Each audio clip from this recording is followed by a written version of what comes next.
Larry, who suffers from low back pain, was referred to me by a friend of his.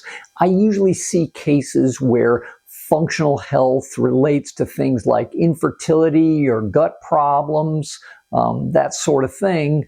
But in his case, he had tried the structural approaches that I usually recommend. And when we looked at his blood, we found some very interesting things that I think were really affecting his low back and leg pain that he hadn't even suspected were there. So watch the video. If you have any comments or questions, be sure to comment below, and I would really appreciate a like and a follow. This is Larry. And he's having back trouble and has been struggling with it for how long? A long time. Long time, 3 years, more maybe. Okay. Well, you haven't gotten the opportunity to look at any of my videos online. Correct. So I wanted to give you a little bit of a primer on what we're going to do. Oh, I wanted to ask you too. I came to your house, I don't know, 6 months ago? Probably something like that. Yeah. And we did some consultation. So how much of it did you implement? Like we talked about diet a lot. Yeah, and that sort of thing. you know, it is it hard. was declining implementation over time. Okay. You know, the enthusiasm level sort of petered out in the real world when you got to go to Harps and Walmart and find this stuff. I'm trying to think. I am more conscious of reducing sugar in my diet. Okay. But, you know, I'm a little bit guilty of going to Andy's and getting a pint or a quart once in a while. Talking about the ice cream, yeah. I love that stuff. But otherwise, I don't drink much soda, hardly any, maybe a couple of little cans, like 7-ounce cans a week. Okay. But where I'm going south is I eat a lot of I forget what you call them, but, you know, these pre-made dinners, pop them in the, TV type dinners. Okay. So you just pop them in the microwave, and 4 minutes later you got chili reno or something like that. And I'm doing a lot of that. Okay. And that's laziness on my part. It's just convenience, Yeah. And I know I shouldn't be doing it, so I have the appropriate amount of guilt, which lasts a very short period of time. But that's what I do. But I only eat 2 meals a day. Okay. Because I sleep. What's your other meal? Evening. It can be anywhere from 6 to 8 p.m. Okay. First one is usually 11 to 1. Okay. Thereabouts. Okay. I'm not bringing in all that many calories. And in general, the calories don't matter. How many calories? It's really the form you get them into in your body. Mm-hmm. Like as an example, if you're eating a meal that has, or let's say you're eating something that has 1,000 calories, you could get that in the form of ice cream, which is actually bad for you and causes more pain, or you can get it in the form of steak and sweet potato that's good for you, and you won't have any increased pain from that necessarily. Mm-hmm. So I don't worry about the calories, and I don't either. I don't count them. Okay, good. I don't count them. Really. I don't know why I said that, because I have always resisted that thing. Life's too short to count calories. Yeah, I agree, but it's all a trade-off. Yeah. If you're in a situation where you really watch your diet and you're really paying attention to it, the benefits will be there in regards to like, oh, I can walk further and I can, travel more and I can do other stuff. And I wish I had a magic wand to show you into the future of what things could be like. And here's part of the problem in your case. Everybody gets older. Yeah. Hopefully. That's the goal, That's a good thing. Yeah, absolutely. But what we're doing is a little like jumping in front of a truck that started to roll downhill, and we're never going to be able to stop the truck. But what we want to do is to push hard enough to slow it down. Mm-hmm. And if you're in a situation where you are, I'm not strong enough to slow the truck down because I'm not eating right and I'm not doing the things that make me stronger. I hope I'm making sense. Yeah. Mm-hmm. It becomes more difficult. Well, and also I let my muscles atrophy to where I just couldn't even pick up hardly any kind of weight.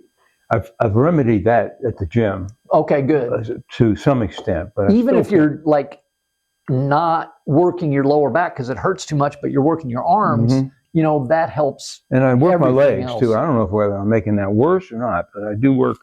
No, you should do that if it doesn't bother you. Oh, okay. That's the key. If it hurts afterwards, stop. Or during. During, definitely. I've never experienced that. Okay. Any kind of exercise I've done has never triggered like anything. Pain. But it also hasn't made anything go away. You know?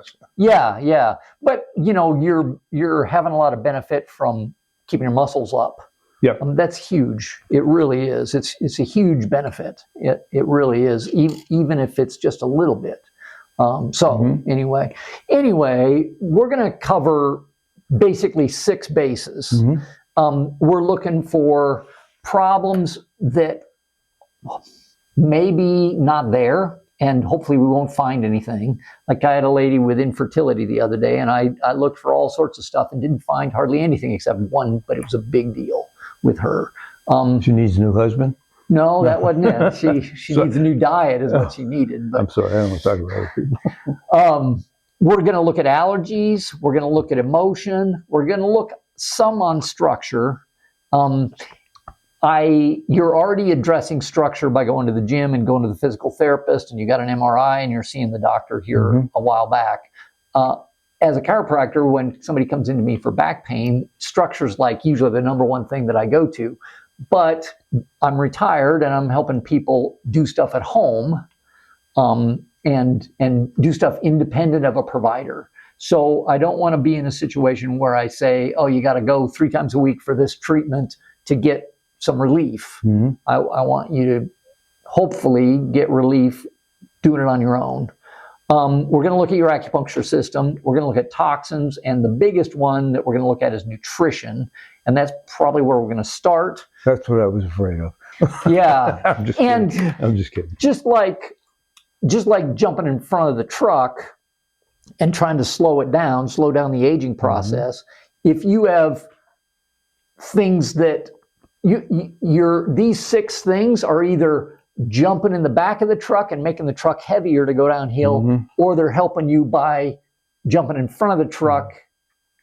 And the more you can get out of the back of the truck and move to the front of the truck, the better.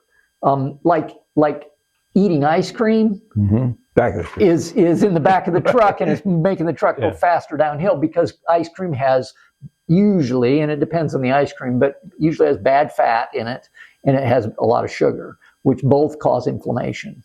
And when you're in a situation where you are having pain like this, usually there's a significant inflammatory component, and we're going to go over some of that on the blood tests as well, because we're finding that. Okay.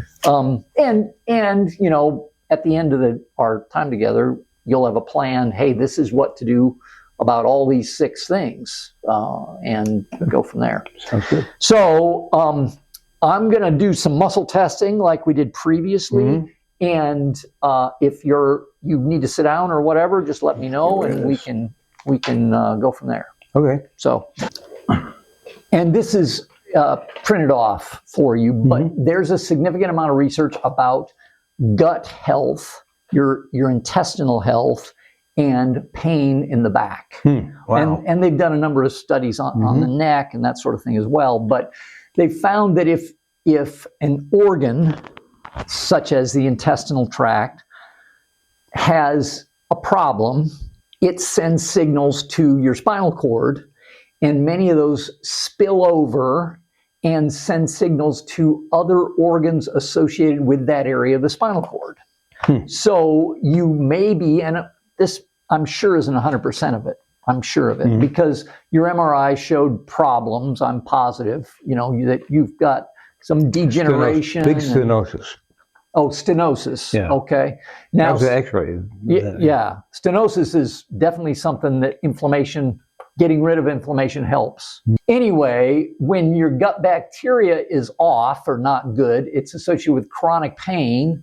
And all of these studies you can read down here if you want to. And they're all in your packet there. Okay, great. Yeah. So this was fascinating, I thought, because I focus a lot on gut health.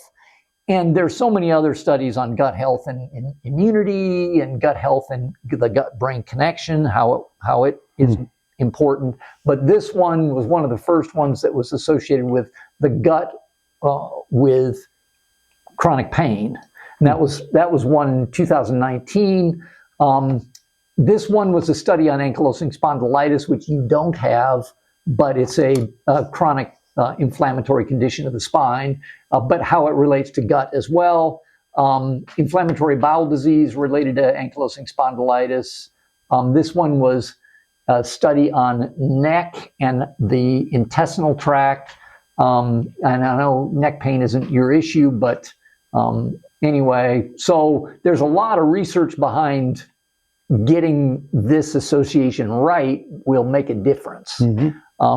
So anyway, that being said, let's do some tests. All right, we're ready to do the let's have you stand. All right. And if your arm gets tired, let me know. We can swap. I'm going to push down on your arm and you don't let me. Perfect. Acupuncture point right here. Hold really hard. Okay, that's exactly how it should be. You can tell a difference. Oh, yeah.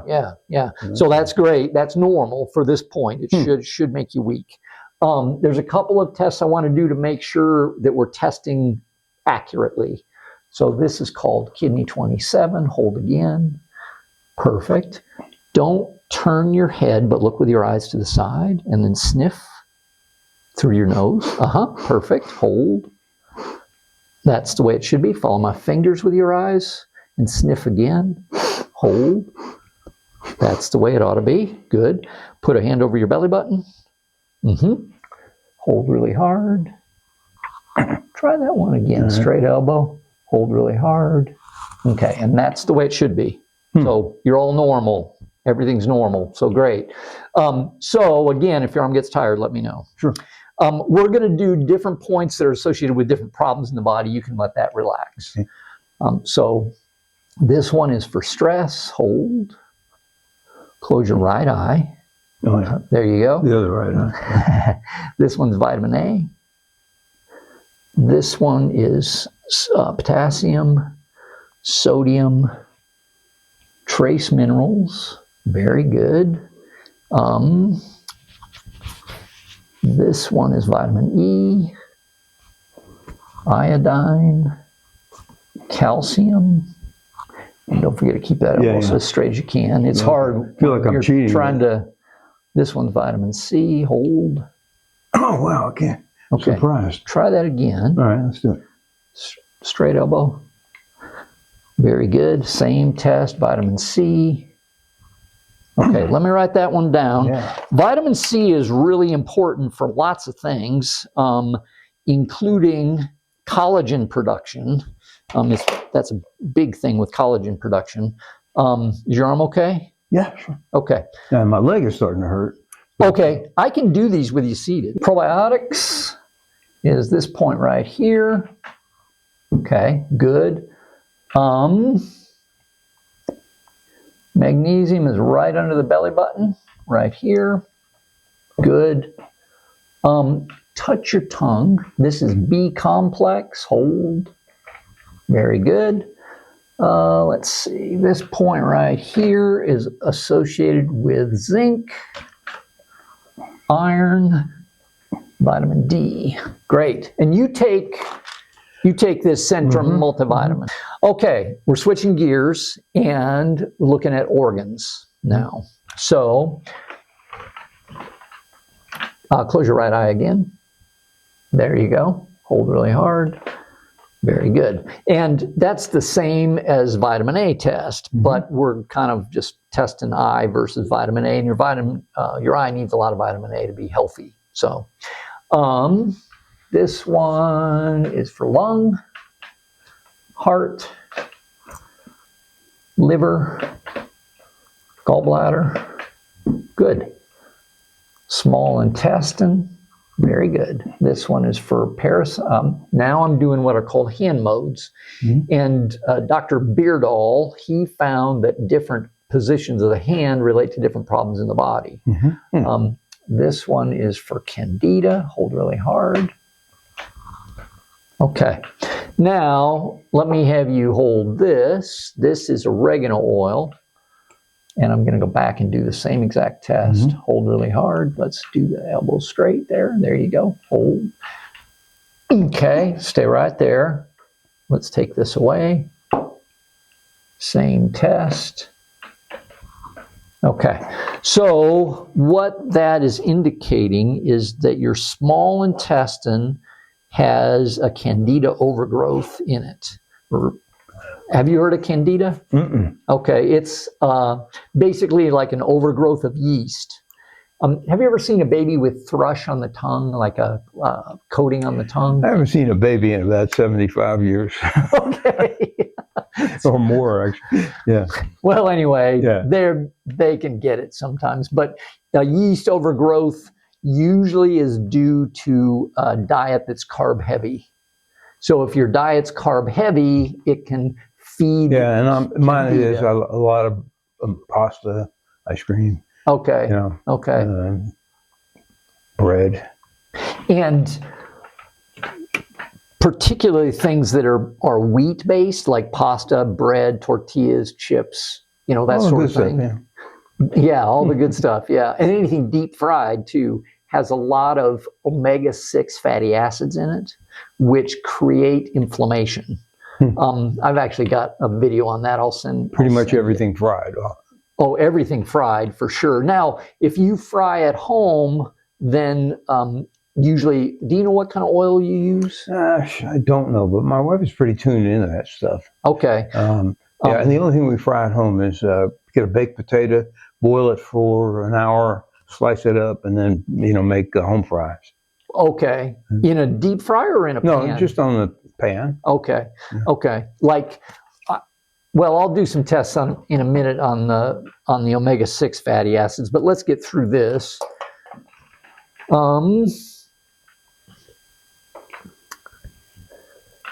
This is spleen. This is pancreas. Very good. Good. Stomach. This one is for kidney. And I wanted to do this one in particular with you because I'll hold really hard. Very good. Because of what the blood test showed, and I might do that again when you're standing here in a minute. Sure. I do have stage 3 kidney something or other. Okay, because your blood test showed that you're having trouble with the kidney. Yeah. What stage 3 of?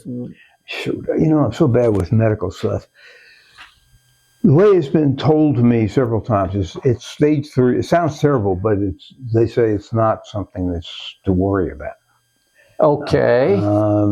But exactly what it is, I don't remember. Not stage 3 kidney failure. No, I didn't. No, I would be more alert if it were that. I don't recall. Just disease is the only thing I just remember. Kidney disease is what they said. Huh? I think that's the word they use, but I'm not entirely positive. Okay. And but they didn't say to do anything about it? Nope. Said there's nothing to do and it's not something to worry about. That's what I was told. Okay. Okay. Well, the kidneys are pretty important. Yeah. And here's why it perked my interest on your blood test is your kidneys are right where your back is, and if they're having trouble, and it may not be related to your back pain at all. I don't know, but I'll do some more tests while you're standing. As a matter of fact, it won't take but a second, but let's do a couple tests while you're standing. All right. Yeah. So I'm going to go back to that same place, hold, and I'm going to use those same hand modes. This one's parasite, candida, bacteria, virus, that's fine. This one is large intestine, and we're going to do the same thing. Parasite, candida, okay, bacteria, virus, okay, and then this is bladder, And this is prostate. Good. Okay. Okay, you can have a seat. Let me write that one down because it was. Let me throw something into the mix that I didn't mention before. Okay. It is episodic, and last night I had the episode, and that is frequent urination, or the need feeling the trigger to go pee, and then very little comes out, and I kind of have to work it to get it out, and then I go back to sleep, and then I wake up again, and I think that happened about 5 times last night, and it's very. But that's not every night. No. Okay. And it was all white. I mean, it wasn't yellow. Clear or white? Well, I mean, clear. Clear. Okay. Okay. Because I watched that. Yeah. That well, that's good. You watch it. That actually makes me want to do another test. So let's have you stand again. Yeah. So this is back to bladder and parasite candida, and then this is for prostate and candida, parasite, bacteria, virus. So I appreciate you bringing that up. So the prostate, when we just tested and only asked your body, hey, how's the prostate? Your body said, oh, I'm fine. But when we asked, hey, is there candida in the prostate? It said yes. So your candida is pretty significant because it's in your small intestine, large intestine, and prostate. And this is a classic. I've seen this 1,000 times. The problem for prostate candida is, and there's lots of problems with it, but one of the problems is it'll swell up. And I don't know if you've ever heard of benign prostatic hypertrophy. It's not BPH. No, it's not in my vocabulary. Okay. Well, anyway, I think I've heard of BPH, but I had no idea what it meant. So yeah. It's like your prostate is swollen, but we don't know why. Mm-hmm. And they don't test for candida. They just medical doctors just don't. That it's hard to. Yeah, 25 it's hard to years, test. Once a year, my doc would do that. We'll go in one year and she says, we don't do that anymore. It doesn't work. Oh, you've been doing it for 25 years. Yeah, they're wanting to see if your prostate's swollen. Yeah, I get it. Now they usually will do like a blood test. Have you had blood tests other than the ones we did? Because I didn't do that on you. No, I don't. Well, I had a kind of annual physical with my primary not too long ago.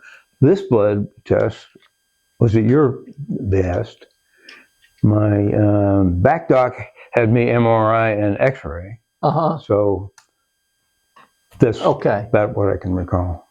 But and I see this is something I've seen clinically. I haven't seen a lot of research about this or anything like that. I should look it up. But I've seen all the time where having candida in the prostate is a precursor to cancer in the prostate. Well, it grows into that. So getting rid of that would be a good idea. I think it was the same guy by the name of Luke Knox. Yeah, sure.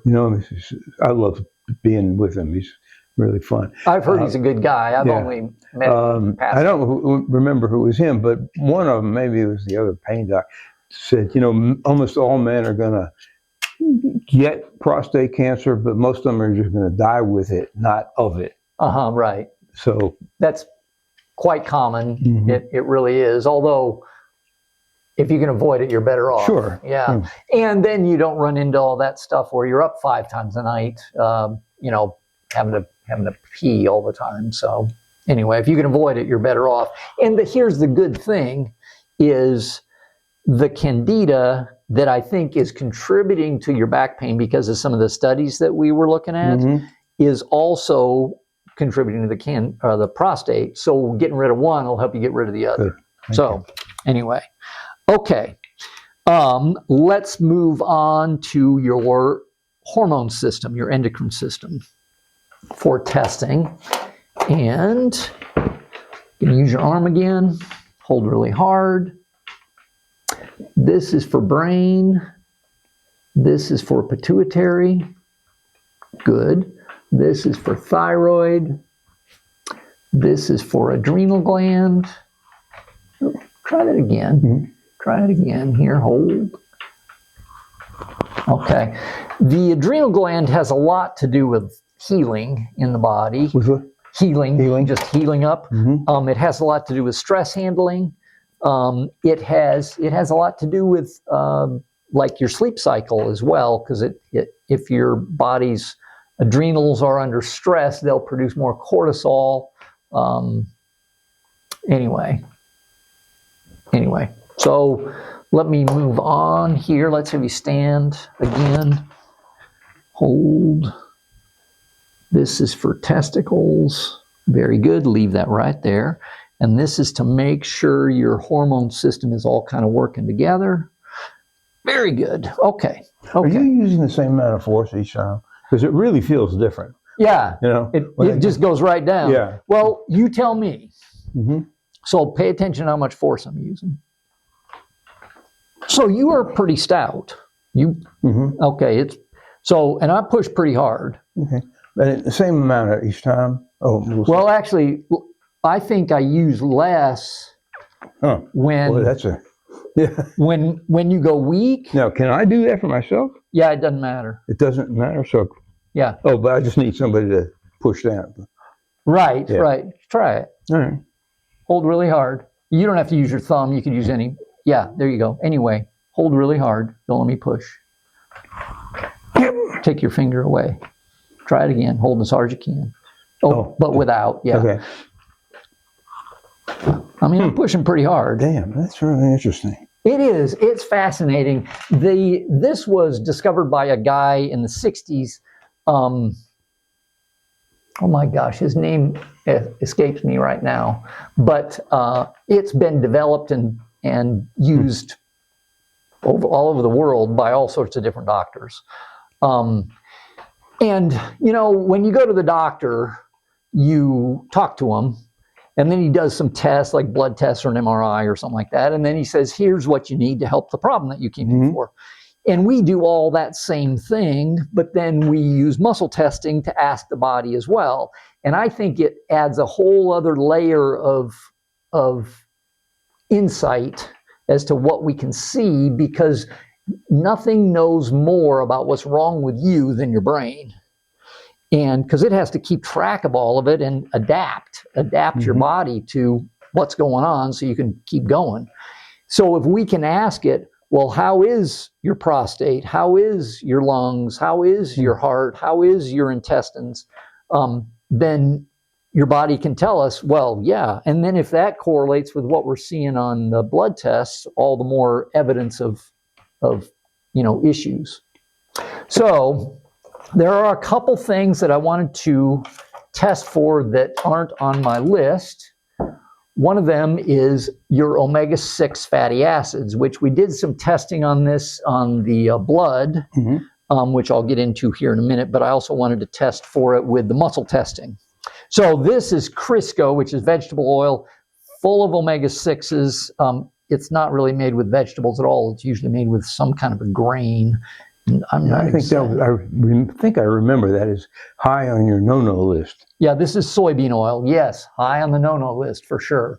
And the problem is it's in everything. It's not in everything, but it's in lots of things. They use it for deep fat frying stuff at restaurants. They usually use peanut oil, which is about the worst. And then if you're having anything with soy in it, usually they'll use it in any kind of pre-made dinners. It'll be in there because it's inexpensive for the food manufacturers. Sure. And if you're eating anything that's soy made, it'll have it in there. But then also things like bread has wheat. It's made with wheat, and it has omega-6s in it. Bread, pasta, cereal, corn, anything made with corn, anything made with rice, anything made with wheat. All of that stuff is full of omega-6 fatty acids, which create inflammation. So that's why I test, and that's why I do the blood tests as well. So let's see if this is a factor with you. Okay. Set that there, hold really hard, and going to hold this. This is just kind of over the heart, so kind of a general test. Very good. You're going to hold it over your gut. Hold really hard. Very good. And you've been taking omega-3s. Not consistently. I haven't been consistent on it. But Okay. But you know, we've gone through about 3 bottles, I think. Of that same stuff. Okay. And then I'm going to hold it over your back. There you go. Let me use your arm again. Hold really hard. I'm impressed. Lean forward slightly. Hold. Okay. That surprises me, which is good. I'm surprised in a good way. Hold again. Just want to double check. Hold. Let me get this out of the way. Hold. That's exactly normal. That's normal. Okay, so that is good. That is, because I don't know if you remember, I brought this last time when I came to your house. Yeah, I kind of remember. And what you're doing with the omega-3s is making a difference, because last time I tested for that, it wasn't that way. I don't know if you remember. Yeah, it was going weak. Now, I would encourage you to keep up with that, and we'll talk about a plan on keeping up with that, because the blood tests are still showing that you're higher on omega-6s than we'd like to see. And that's usually an indication that you're in a situation where you're getting rid of it here by adding the 3s, but you're adding them in with your diet. So we're not seeing as dramatic results as we could. So anyway, kind of like eating the bread and the pasta and the cereal is kind of like putting a weight in the back of the truck. You know, you want to get that out of there. Moving on, we've already done some of this. Toxins. One of the things that I wanted to do was test homocysteine. Homocysteine is a byproduct of metabolism that everybody makes, but if it becomes difficult for your body to break down, I'm going to hold this over your heart, it can cause inflammation. And let me hold this over your back as well. Hold again. Okay, very good. No trouble there. We've already tested omega-6s, and I want to test, these are homeopathic samples of toxins. So, and these are like heavy metals. Let's test over heart, over gut, and then again over your back. Lean forward just a touch more. There you go. And there you go. Hold really hard. Very good. Okay. All right. Well, we're not finding a ton of other stuff. Like, I'm finding some diet things, which tends to be the hardest to fix because you've got to change your diet when you fix those. If it were something like, oh, you know, I had a lady who had migraines and she showed up being allergic to dill. And, you know, avoid dill is part of what she had to do. So, you know, not a big deal. Yeah. And she had some other issues too. But anyway.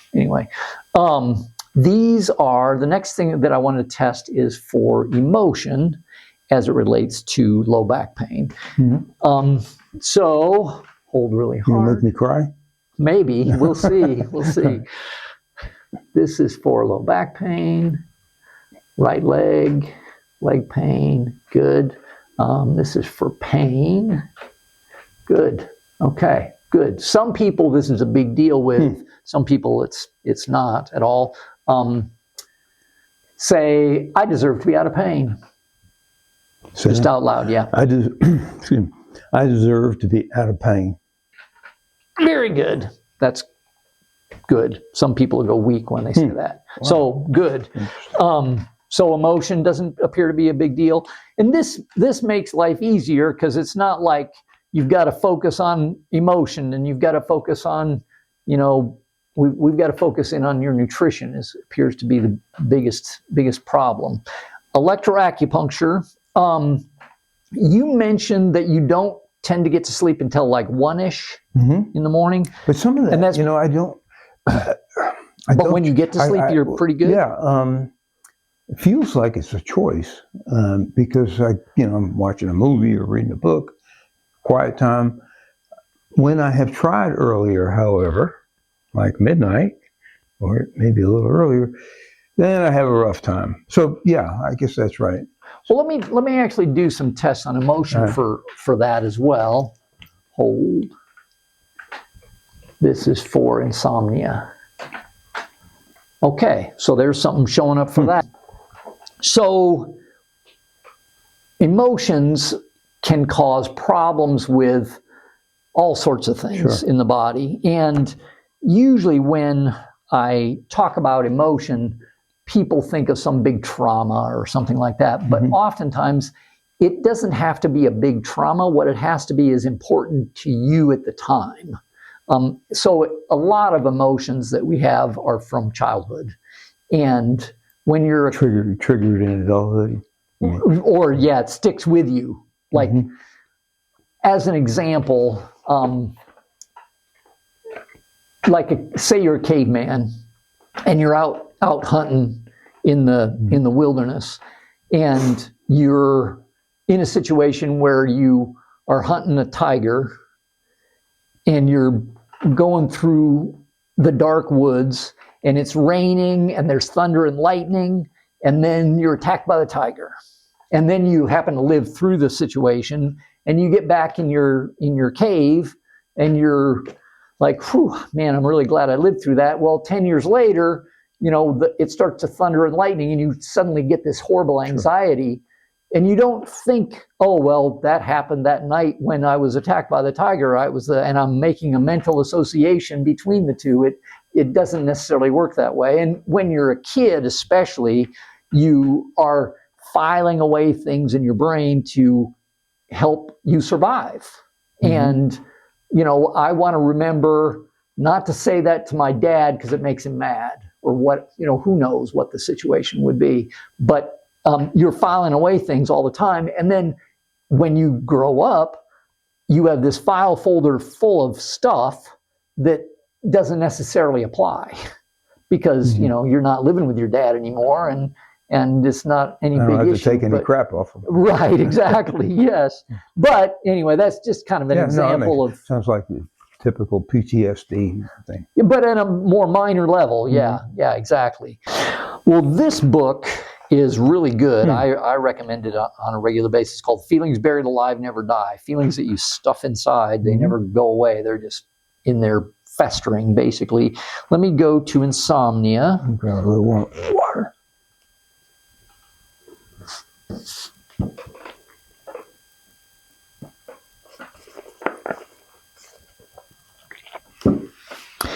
And this is kind of like seeing if any of these emotions that are commonly related to insomnia are in your file cabinet.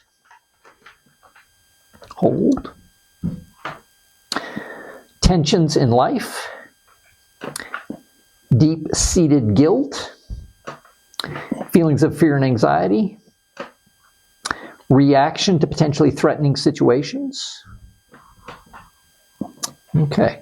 Worry about being able or good enough to do what is needed. Reaction to potentially threatening situations. Okay. That's a good thing. Well, it depends. If you're overreacting and it's causing you to stay awake, then it's not necessarily. That may be from my police work. I don't know. I was going to ask if you were in law enforcement in the past. Yeah. I saw I think it was a thumbnail. Oh yeah, that was from I think my Springdale PD era, which was about 2000, 2010. Okay. But the real fun was when I was working for LAPD. Yeah, you used to live in California. Yeah. Okay. And from the minute you leave the roll call, you're on high alert. I bet. There's a big sign that says "Watch everybody's hands." As a reminder, you want to stay alive. So you're always in orange alert. Right. And easy to go to red. Yeah. And what I found was at the end of work, it took me 2-3 hours to wind down, come down, and usually a couple of beers. Okay. And I may have established that as a way to deal with insomnia. Alcohol as a key to getting asleep when I'm coming off of, or just anxiety in general. And how long were you working for LAPD? 8 years. Okay. Well, that's fair length. Yeah. And then how long at Springdale PD? 10, but that was I was part-time. It wasn't. I see. Yeah, so I go out once a week, usually Friday nights or Saturday nights. Okay. And did you find it, you could tell a difference in your stress level? Oh, yeah. I mean, it was Springdale. It's Springdale, Springdale, this has just got no crime compared to LA, the big city. Yeah. Yeah, sure. Well, let's work on fixing this. Sure. So let's do some other things, because this is something that we can work on here, but I want to make sure that it's something that we can send you home with something to be able to take care of this too. So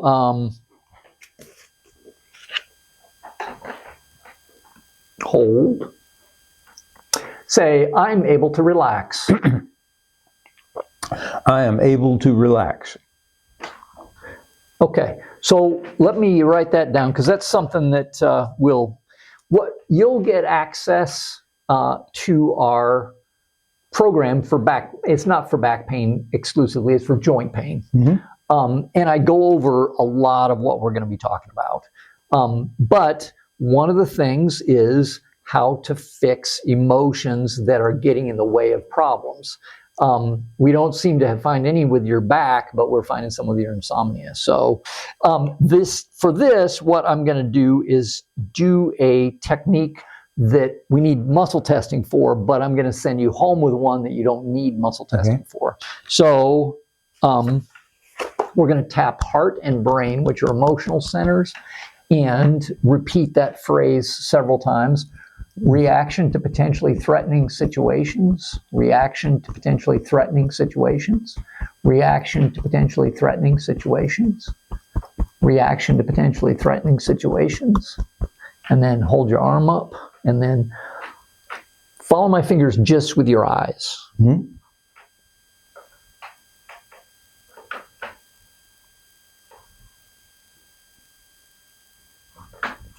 Try that again. Good. Straight down. Over here. Okay. Try that again. Hold really hard. And about 45 degrees down to the... Well, I can't see the hand because my finger's in the way. Okay. All right, let's go. Hold. Okay. So have you ever asked someone a question and they look in a certain direction with their eyes? Oh, yeah. Yeah. They try to figure out how to lie. Usually. Yeah. You've heard of that then. Yeah. When you access different parts of your brain, you actually look in different directions. And this is kind of like pulling this file that you've got up on the desktop of your computer, and then this next step is kind of like scratching over a record so it never plays the same. So just follow my fingers with your eyes. You can let your arm relax. But heads, yep, there you go. Head straight, just your eyes. Down here. There you go.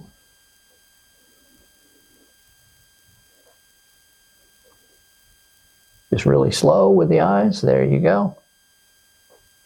And like I said, this is kind of like scratching over a record so it never plays the same again. Down here.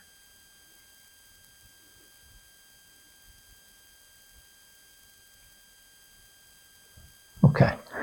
Let's retest. Hold. This is for insomnia. Reaction to potentially threatening situations. Okay, good. Okay, well, we backed up a little bit on that, but I'm glad we did that. Hopefully that'll make a difference with that. But I will send you home with this other technique that you can do from the online course. It's under the emotion section of that. With electroacupuncture, I think I gave you and I was going to check this stuff too for insomnia. I think I gave you nope, I'm in the blood test here, a copy of the points for low back pain. I'm sure you did, but I'm not sure I know where that is. That's okay. You'll be able to get that from the course as well, or I can email it to you. But the electroacupuncture points are kind of a formula that helps back pain. I gave you one of those little stimulators. Yeah. Thanks, honey. Didn't I give you one of these? I don't remember. Okay, well, I'll get you another one before you go. This just sends a mild current out here, and you can stimulate different acupuncture points. Like that's a 1, and like I feel that already here. And you can go up to 9, but it's usually pretty stout. So you're bumping up the current, the amount of current. Yeah. So I'll make sure that you have the acupuncture points that are associated with helping low back pain. Okay. This is something you can do. I'm watching the weather on television and I'm working on my points for low back pain. This is in lieu of sticking pins. Exactly. Yeah, exactly. I did the pin thing. That didn't work. Okay. Well, I would do this anyway because it helps in general. It doesn't take a lot of effort, and everything that we can do to, like I said, get in front of the truck to keep it from going. But anyway, so we sent you to the lab and they took your blood, and in general they use other people to compare you to see if you're out of range. Right. And this is a bell curve, and most people fall in the center. Then 1 standard deviation from the mean is usually considered close to normal, and then 2 standard deviations from the mean, they consider that like abnormal. Your tests, and when I say your tests, I'm going to talk about the omega-6 tests in a second. They only showed a couple things. We did a complete blood count, which is a lot of different tests. We did a comprehensive metabolic panel, and then we did a lipid panel, which is like cholesterol and triglycerides and so on. Your complete blood count was, according to this analysis, completely fine. You were in great shape. Your comprehensive metabolic panel did show 2 tests that related to kidney that were something that were red flags to me, because these don't show up until you're outside of 2 standard deviations. So usually it's pretty significant. And you said they already told you you had some kind of kidney trouble. Yeah. And then the other one that I'm going to go over to your lipid panel, that's your cholesterol, triglycerides, all of that, showed completely fine. So overall, you're testing very well, really from those, and those are kind of some foundational blood tests. Now, this doesn't test your prostate and some very specific things, but I did do tests that relate to your omega-6s. And part of the reason I did this was to, we usually see this being out of whack when you have pain and inflammation. And I also, last time we met, I don't know, it was 6 months ago or whatever it was, that tested that you were having trouble with this, is why I did these tests on you. Yeah. Now, your trans fatty acid index showed that you were a little bit high. You were just a little bit over the range into the high area, 0.51. Your EPA arachidonic acid ratio, which EPA is good and anti-inflammatory, arachidonic acid is bad and causes inflammation. And yours showed that you were low. In other words, you don't have enough EPA relative to the arachidonic acid. So we want to increase. Is this a ratio thing? It's this particular one's a ratio. That's correct. That's correct. And here's the table. What's the range? Yeah. Your EPA arachidonic acid, you were at 0.1, where is it? 0.17. So you were like more than 2 standard deviations low. Well, this one actually, they're a little bit different. This is more based on research, so it's a little different scale than the standard deviations from the mean. So it wasn't horribly out of range, but somewhat out of range.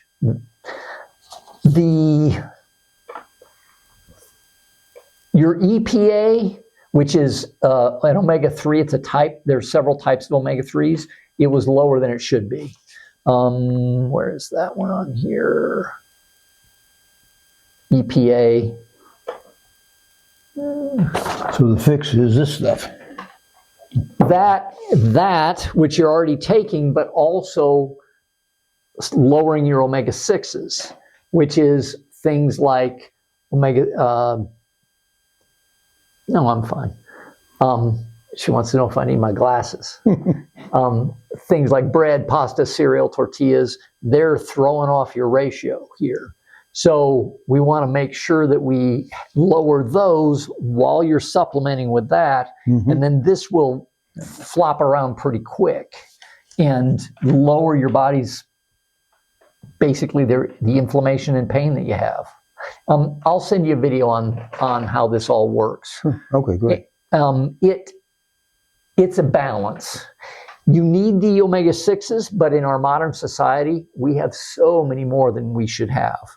You know, you eat breakfast in the morning, and, you know, I don't know exactly what you have, but a lot of people have, like, you know, something like a donut and coffee or something like that, or even cereal, and that's got omega-6s in it because it's made from grains. And then at lunch, they'll have a chicken sandwich that has bread made from grains, and then the chicken's usually fed grains its entire life, so you get a lot of it from the chicken meat. And then you go home and have dinner at night, and you're having pasta and then salad, and the salad dressing is full of omega-6s as well because it's made from soybean oil or whatever. So it's just, we're inundated by this stuff on a regular basis, and then it creates inflammation, and you can see why that would cause back pain. But inflammation can also relate this to heart problems, to Alzheimer's, to pancreas problems, and, you know, great, you don't appear to be having any of that, which is good as far as I can tell, because your other blood tests are looking really good. So, you know, I don't want to say, oh, you're really in horrible shape. You're 82 and you're walking around and you know, your brain works really good, and you're going to the gym, you're doing great. So it is encouraging to me that it won't take a ton of extra work if you're willing to put it in to get you over the hump and be like, hey, you know, I feel good enough to go on that trip I want to take, or whatever. That's my motivation. Earlier, the pain wasn't as bad as it is now, so I am more motivated than I was 6 months ago. Okay. You know, because this is really limiting. Yeah, and that's no good when you want to do stuff and you can't. Yeah. I have memories of being pushed about a mile in a wheelchair, about 1.5 miles through Los Angeles airport, and boy, that is not a great experience. I can imagine now. And because your back hurt? Yeah. Well, because if I walked, my back would hurt. I see. But sitting in a chair, no problem. You were okay. Yeah. And very short distances. Yeah. Anything big. So I don't, you know, that makes me I don't want to go to Spain and see it in a wheelchair. Yeah, of course. Yeah. Your ALA was low. That's another type of omega-3. So we'd like to get that up, which is supplementation. And what's the dosage on those? On that, 3 in the tablet form. We'll talk about that. Okay. I'm gonna probably change the dosage I recommended 6 months ago because you are doing better.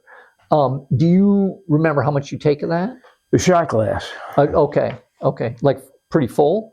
Yeah, right to the line. I mean, it's like a bartender pouring a drink. Okay. That you go through that pretty quick then. Yeah. So it won't be that much because that's about 10,000 milligrams a day. What I'm probably going to recommend for you based on this is about 7 for about maybe 2 months, and then cut down to 5. But I'll write it down for you. I'll write it down for you. So that being said, there's a lot of good things on this test.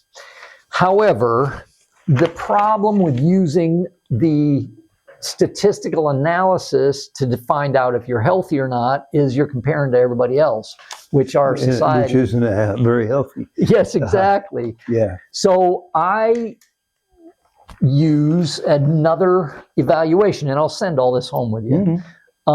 This basically uses the same numbers, it's the same exact test findings, but it moves it in slightly and bases it more on research. The lady who came up with this functional health analysis really is very intelligent.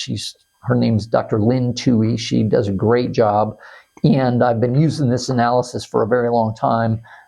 It basically is more like, instead of thinking, oh, I have this right now, like we're seeing with like the kidney and the omega-6s, think of these findings as like, I'm going to have this down the road if I don't do anything. So it's kind of a look into the future almost.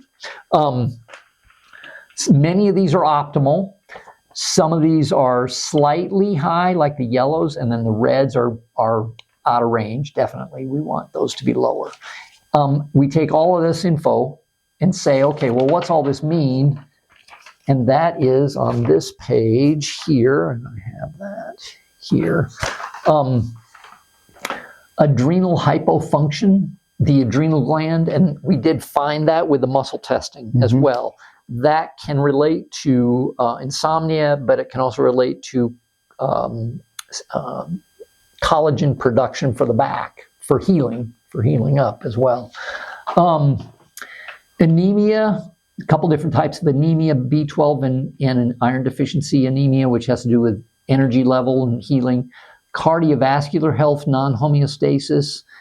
Now, each one of these, this is alphabetical order, not the order in which is like, oh, this is, your worst to best. It's alphabetical.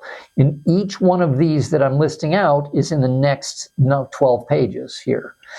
And it talks about, well, these tests being out of range are why we thought you had this problem.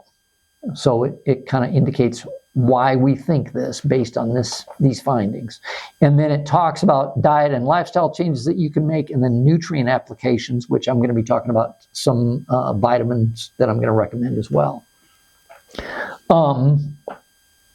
Cardiovascular health, which that goes back to the omega-6s quite a bit.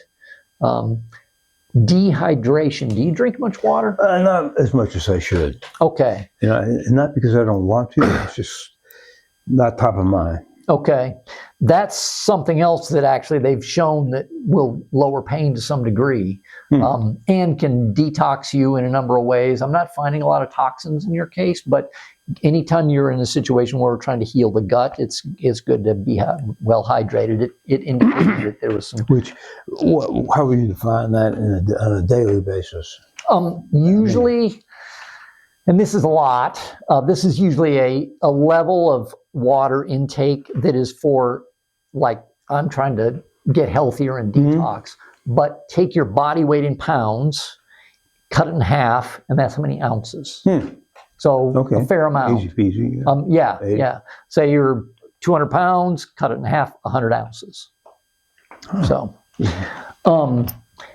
high blood sugar. Your blood sugar wasn't horribly high, but it was high enough that it red flagged you.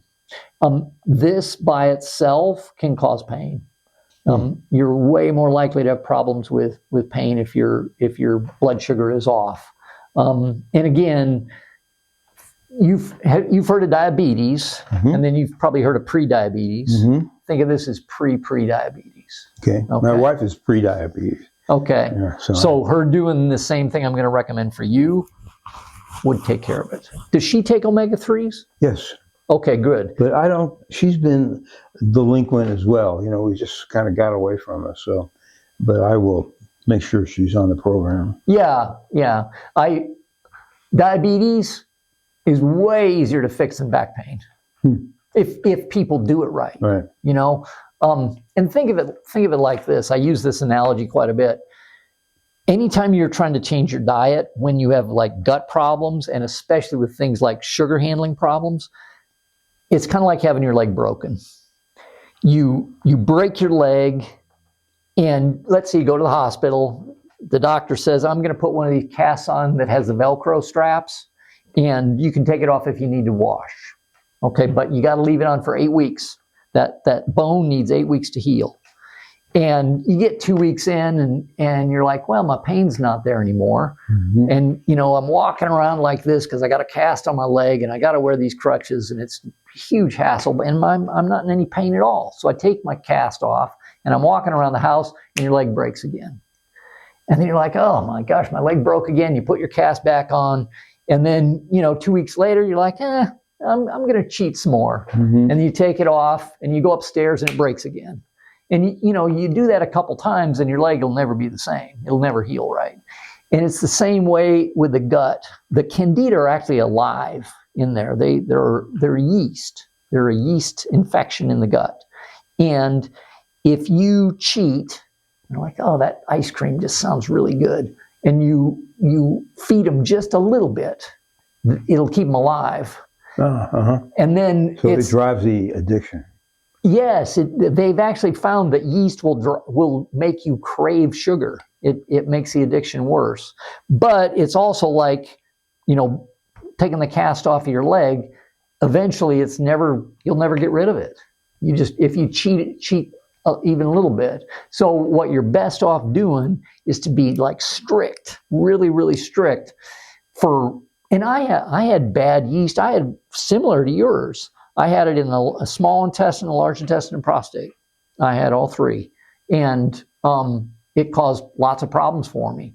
And I could tell my health wasn't where it should be. So we were strict for a while.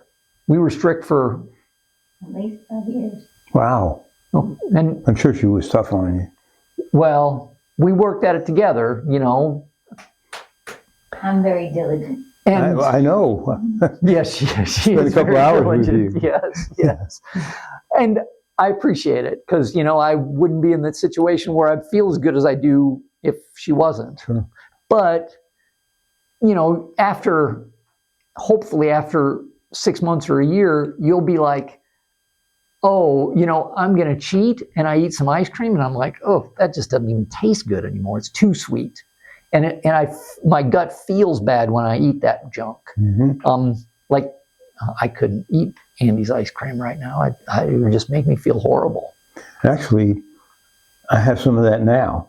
Okay. I'll have some, and then I got a lot of gas later on. Yeah.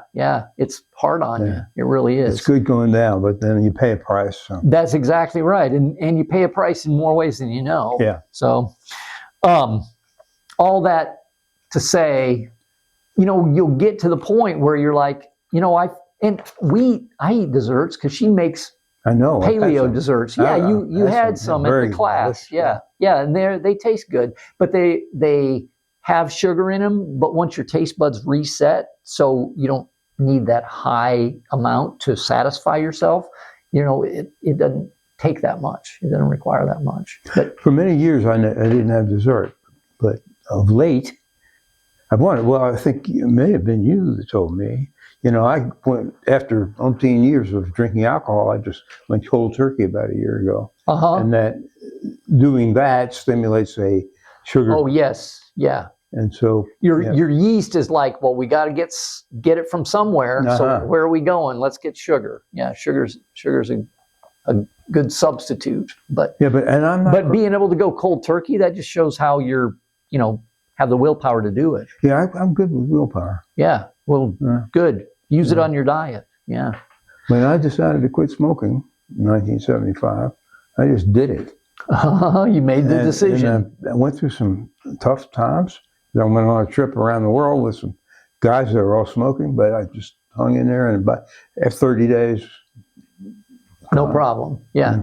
And now if you picked up a cigarette and tried to smoke it, you'd probably be I can't even be around tobacco. Yeah. Not even somebody smoking a cigar or anything. Yeah. And the same it'll feel that way with sugar too. Yeah. Eventually. But And 30 days is a good amount to make a big difference. If you're really strict, if you do something for 30 days, give up sugar or whatever it is, huge difference. You know, we're really strict for a long, long time. And we still are, a lot of people would consider us strict now, but I don't, we're way more lax than we used to be. But anyway. Insulin non-homeostasis, that's the same as the sugar handling problems. Liver non-homeostasis, again, liver problems. Now, I didn't find that with the muscle test, but it did show some with the blood tests.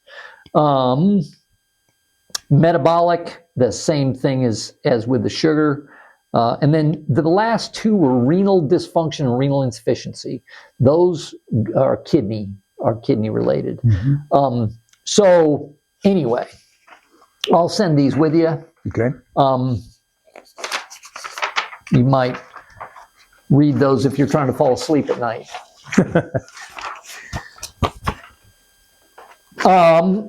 Before we go on, I did want to talk about a couple things that may help that you can do at home. And I'll send you these links. But has anyone ever recommended a traction for you? Okay. And I don't know what your MRI looks like, but it's so we're moving from inflammation to structure. Briefly, yes, exactly, okay. Yes. Do you have any questions on that before we move on? No. Okay. There's a couple things that you can do at home that I recommend, and this goes back to that rabbit study on the knees, but motion. Do you do a lot of stretching or anything like that? When I go to the gym and exercise, I do. I go through, 6 or 7 of the PT exercises that I got from the spine place, which is very good. Okay. Over in Johnson. Do they have an exercise ball at the gym? Usually gyms have that. Yeah, definitely. Okay. Do you ever extend over that? I never touched it. Okay. And it may be a little aggressive for you, but if we're in a situation where you can move the joints barely past where you usually move them, just that little bit of extra, it can sometimes make a big difference. And like sitting on an exercise ball, I have a video on this Just sitting on the ball, nothing fancy, just sitting. Well, I'm not done yet. Okay. Sorry. Sitting on the ball, rolling forward, and then rolling back over that. And you want to start with the biggest ball that they have, so it's a nice smooth arc, but it can let you stretch over that. And I would just do it to the point where you're like comfortable with it. How many days a week you go to the gym? I would say when I am doing it, 3 to 4. Okay, great. Then that's enough. That's definitely enough. Just being in a situation where you're like, okay, I'm stretching. Okay, I'm here for a couple minutes. I'm becoming uncomfortable, and I roll back. And then try couple of minutes. If you can. Yeah. If you can. Wait till you start to become uncomfortable. Like, oh, this doesn't feel like it's helping me anymore. I'm not stretching, I'm hurting now. And then roll back and get off the thing. And then try it one more time or 2 or 3 more times before you leave that day. Like, throw it in with your regular sets and give your body some time to get over it. And then, give your body some time to, I'm not going to do that anymore for a while until the next time I go to the gym. But I would put stretching in between weights. Okay, easy peasy. It's not too hard, but put your body in a position where it's like, I'm really stretching my back backwards. Okay, now it feels good. Intuitively, it sounds like it would feel good. Usually it will, and it will get to the point where it does feel good. You just have to get there. And feet on the floor. The thing that occurs to me is if you do too much and you fall backwards. Well, yeah, be careful of that. You don't want to do that for sure. Just do it up against the wall so I can't fall. Yeah, or hang on to a weight machine or something like that. Yeah, or up against a wall. There's a lot of ways you can stabilize yourself. And they even have that's called a Bosu ball, where it's like a half ball. And the other one's just a base that lays on the floor and won't move. I've seen that. They have pretty much everything at the table. I'm sure they do. Yeah. So anyway, stretching like that. And again, I'll send you a video on what I'm talking great. about. That's great. I'm a very visual guy, you know. Okay. Words go in one ear and out the other. Well, I'll send these to you for Okay. sure. And then the other thing I was going to say sometimes helps, can make a difference in some people's cases, is what they call a Saunders unit. I'll send you a link on where to get one of those. They're usually like, I don't know, $300, something like that. Amazon? I looked there when we were preparing for this. I looked on Amazon. I couldn't find one. That may be the only thing that's not on Amazon. Maybe, yeah, it may That's be. interesting. Yeah. But these things are real. Tell me more about it. It sounds interesting. We have one here. Oh, okay. I'll show you before you leave. It's a thing you lay out on the floor and you pump it up with air and it tractions your spine. Wow. Yeah, that sounds pretty cool. I'll show you before you leave. Yeah.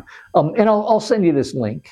It's a device that helps a lot of people with back pain. And here's the nice thing: it's like, if you take good care of it, your grandkids will use it when they're old. I was going to show you these when we were talking about acupuncture. I will send these home with you. They're in the printed information. Are acupuncture points to help with kidney function. And then those are for low back pain. Anyway, those are the ones I was telling you. Okay, hit those points when you're watching the news or watching the weather on TV or whatever. And each point about 15 seconds, and then move on to the next one. And at what level? Start with one or doesn't two? even matter. Really? Yeah, I just go till you barely feel it. The fact that it's being stimulated is more important than how much it is. Okay. So, if you feel good with 5, do 5. If you feel good with 1, do 1. I usually increase it till I feel it and then stop. Good to know. A lot of times when you do needles, and you've had acupuncture before, they'll put the needles in and then you don't feel them after a while. I never feel them. Yeah. At all. It's more important that the point gets stimulated than that it's stimulated hard. But okay, let's talk about action steps. The Paleolithic diet is the thing I'd really like to see you double down on. And I would really stay away from anything that has sugar in it, even if it's Paleolithic. So like low amounts of fruit. I just bought a bunch of fruit, about pears and apples. Okay. Yeah. And that's great. When we're trying to kill candida, they'll take the sugar from the fruit and use it if they can. Now, let's say you stay on that and you just, you're not eating tons about of fruit. One a day, so it's not something like that. I'm not too worried about then. Okay, not too much fruit, and then not too many potatoes. I would really double down on the Paleolithic diet and be as strict as you possibly can. Now, beans, and you were talking about chili. I like beans. Beans, I think, are fairly good for you in general. They have a lot of protein, not a lot of carbs in them. They do have a chemical in them that does tend to tear up the lining of your intestines. So when you're trying to rebuild your good bacteria, sometimes I tell people stay away from beans. I'm not a big bean guy. Okay, you were talking about chili. So. Yeah, I make it without beans. Okay, great. Make it with extra meat. And then watch your tomato sauces and make sure they don't have any added sugar. And tomatoes added sugar. Added sugar. Tomatoes already have some sugar in them. Yeah. But I wouldn't worry about stuff if sugar shows up high in the list of ingredients, that means too much. But if it's low, it's like there's 7 things before it. I still tell people to stay away from it. Okay. Now, you're going to be living in my brain here. Wow. Sorry. Sorry. Added sugar. Rent free.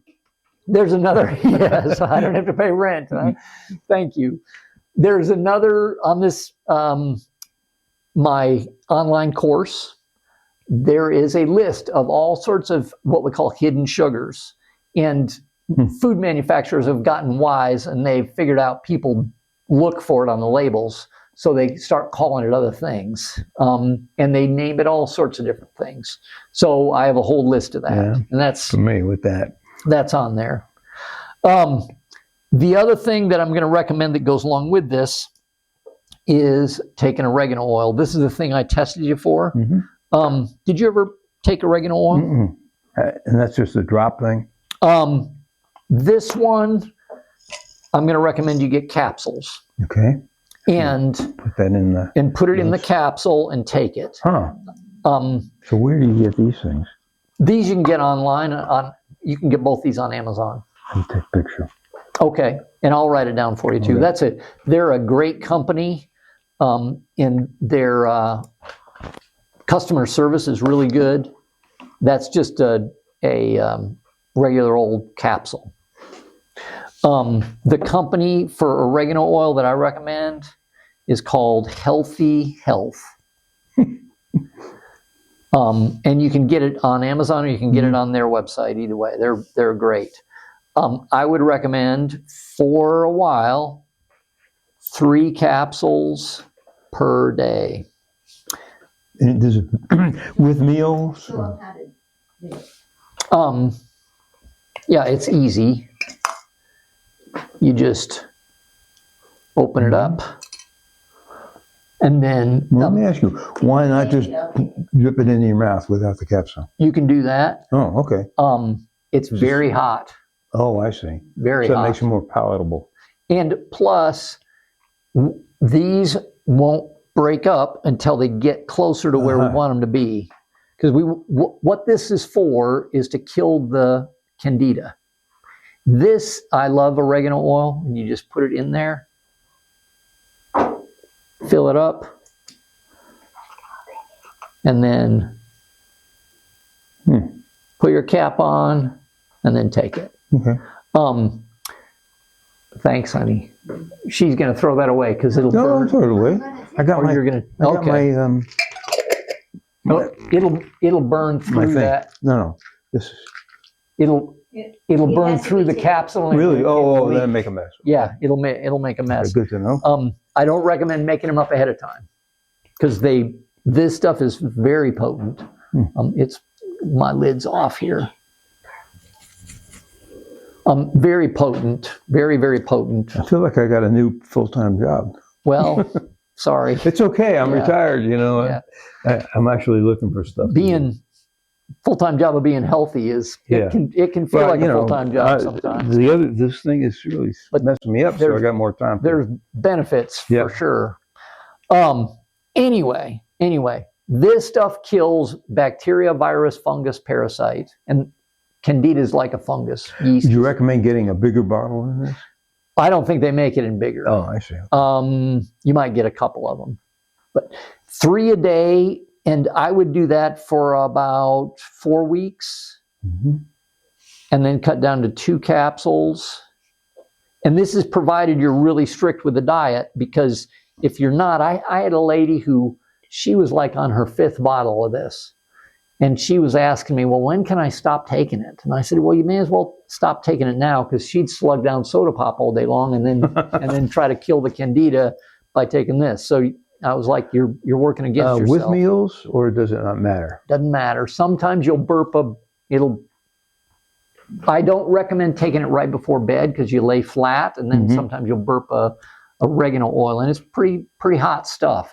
I would do 2 capsules a day for about 4 weeks, and then 1 capsule per day for about 4 weeks, and then hopefully by that time you'll be in good enough shape to stop. On the other side of that, we're killing off the bad stuff with the oregano oil. On the other side, we're trying to repopulate the good stuff, so taking probiotics. I think I take one now. I don't remember. Okay, great. I mean, if it's important, I can find, because I took pictures of it. So, but I do I'll look and see any particular dosage or amount. You want a probiotic that is in the billions. Oh. In the high billions. Okay. And it'll say it right on the label. There's a company that is called Garden of Life that has a good one. You can get it at Natural Grocers. They're really good. I like NutriWest, which is products that I recommend. They're really good. They're 70 billion. The oregano will kill the probiotics because this is a bacteria and the oregano is antibacterial. So you want to take these separate. Oh, okay. At least 30 minutes apart. Yeah. Okay. Nothing else is going to matter to speak of. The omega-3s, which you're already taking, and you're already doing better with that. I just not better enough to show progress yet. So omega-3s, I would take 7,000 milligrams per day, and probably do that for about 4 weeks, and then cut down to 5,000 milligrams per day.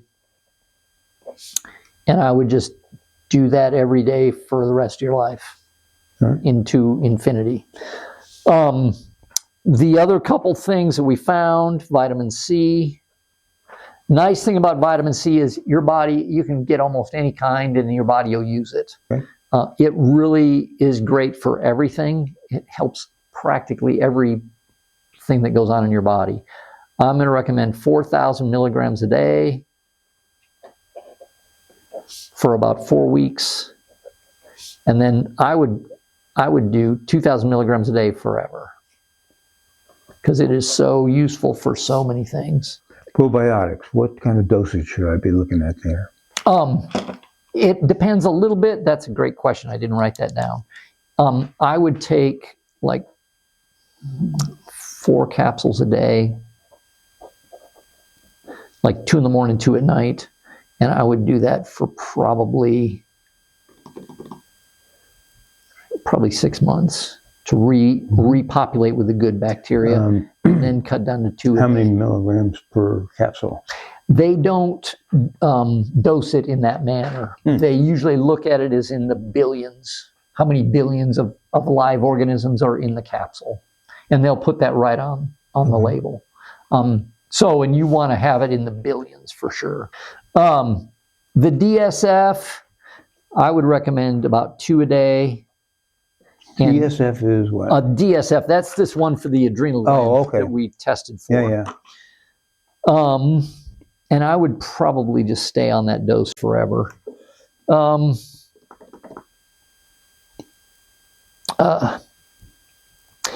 Now, this is based on the blood test, not the muscle test. And that is a product called Core Level Kidney. Core Level Kidney helps the kidney function. And it, again, comes from this company. I like that company a lot because the stuff they make is designed to solve a problem. Is this available at Natural Foods? No, that's the thing. They're only available through a prescription. And that's so it requires a doctor's prescription? Well, you can use my code to order from the company. Oh, okay. So if you go online and say, I need these things, it's in the online course on how to do it. And I'll send you info on how to do it. I wish I had a little bit better handle on this, because it didn't show up with the muscle testing, but it did with the blood test. And then you mentioned the other problems that were with that. So like I said, I'd recommend 2 a day for probably about 1 bottle's worth. And then next time you get your blood tested, see what those tests look like compared to these. Because if they do any kind of testing at all with your blood, they'll do those tests. I think if it's an annual thing, I don't know, Medicare may have made 15 months or something, I don't know. So it will be sometime in the spring, probably. Okay, yeah, that's fine. That'll give your body a lot of time to improve in a lot of different ways. So. Okay, so if I have some discretion as to when it's scheduled, should I give it at least 3 months before I do the physical? and get the next blood test? Would that be a reasonable time? Yeah, absolutely. Okay. Absolutely. And some of it might not show up because of the bell curve that we talked about. There's only a couple blood tests that I did that showed up at all. The ones for the kidneys, and that was it. If they do those standard tests that I did, and they would, if they're going to do any, those are really foundational baseline tests. That everybody does. So, yeah. We talked about the exercise, and I'll send you info on that. The biggest thing is I think keeping mobility, and then the diet. I know I went over a ton of stuff. Do you have any questions? I will later, but not at the moment. Okay, well, you can always text me or email me either way.